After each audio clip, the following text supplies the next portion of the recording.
Halo semuanya, perkenalkan nama saya Fatrian Maulid Febriansyah dari kelas Manajemen Usaha Wisata. Kali ini saya ingin mempresentasikan mengenai operasional metode ilmiah.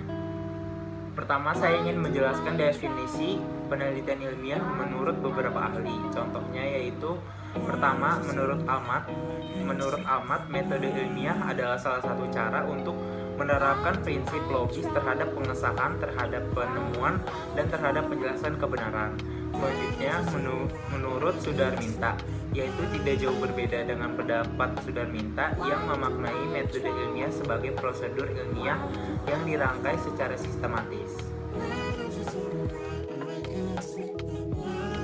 Selanjutnya ada langkah-langkah dalam metode ilmiah, yaitu yang pertama, membuat latar belakang, menunjukkan hipotesa, melakukan analisis, dan juga melakukan kesimpulan.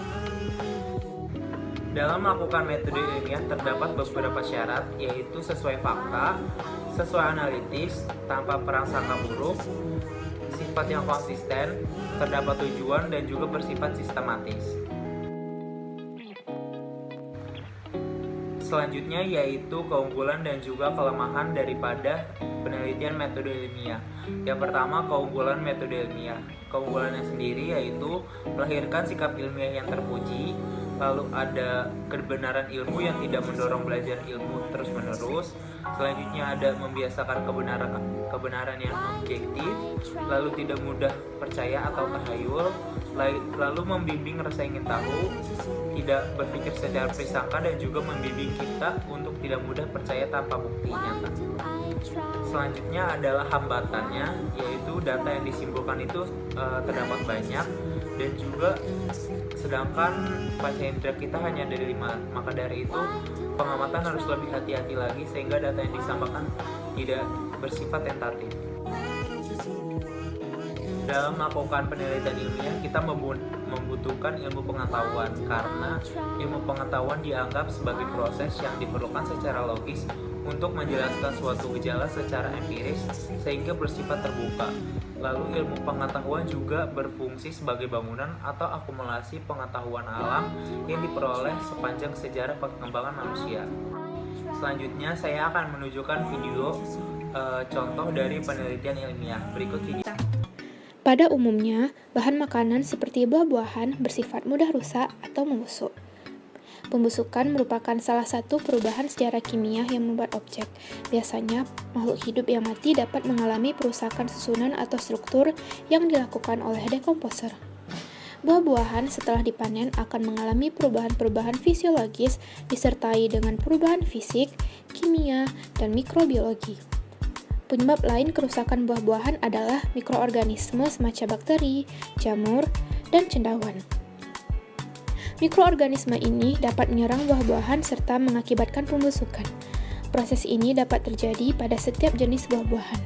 Mengendalikan pembusukan dapat dilakukan dengan penanganan buah yang membuat mikroorganisme tersebut tidak nyaman untuk tinggal dan berkembang biak, salah satunya dengan menurunkan suhu penyimpanan. Setelah mengetahui latar belakang dari masalah ini, dapat ditetapkan bahwa rumusan masalahnya adalah: pertama, apakah temperatur atau suhu berpengaruh dalam pembusukan buah? Yang kedua, dari dua perlakuan, yaitu dengan penempatan pada suhu ruangan terbuka dan lemari pendingin, manakah tempat yang mengakibatkan pembusukan buah lebih lambat? Observasi. Faktor-faktor yang mempengaruhi pembusukan buah adalah: pertama, mikroorganisme; kedua, ontolisis; ketiga, temperatur atau suhu. Hipotesis yang terjadi pada pisang di suhu normal, yaitu pertama, pembusukan buah lebih cepat; yang kedua, perubahan warna pada buah lebih cepat. Yang terjadi pada pisang yang di dalam kulkas, yang pertama, pembusukan buah lebih lambat; perubahan warna buah juga lebih lambat. Solusi yang harus dilakukan adalah simpanlah buah-buahan di dalam kulkas agar lebih tahan lama. Selanjutnya, saya akan melakukan eksperimen untuk metode ilmiah saya. Pertama, kita kupas kulit pisang, lalu kita sisihkan sampahnya. Belah pisang menjadi 2. Pisang yang pertama kita letak di piring A, pisang kedua kita letak di piring B.